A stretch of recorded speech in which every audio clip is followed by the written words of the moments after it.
All right, the drink we're about to make is Cinco de Mayo. So if you're looking for a great cocktail to enjoy on Cinco de Mayo, then this is the one for you. We're going to serve this in a martini glass up. So if you want to get it with some water and ice and set it aside, by the time you're ready to pour the drink in, it should be nice and chilled. Put some ice in a glass and measure out 2 shots of tequila.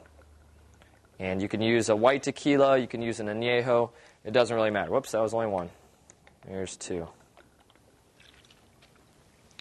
And next we're going to do a half of a shot of grenadine. And also a half a shot of sweetened lime juice. There we go. Now let's just mix this up real good. Get it nice and cold. Since we're serving it up, you obviously want to get it as cold as you can because it's not going to have ice in it to keep it cold.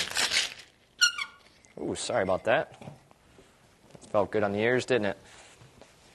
Set your glass up and get a strainer.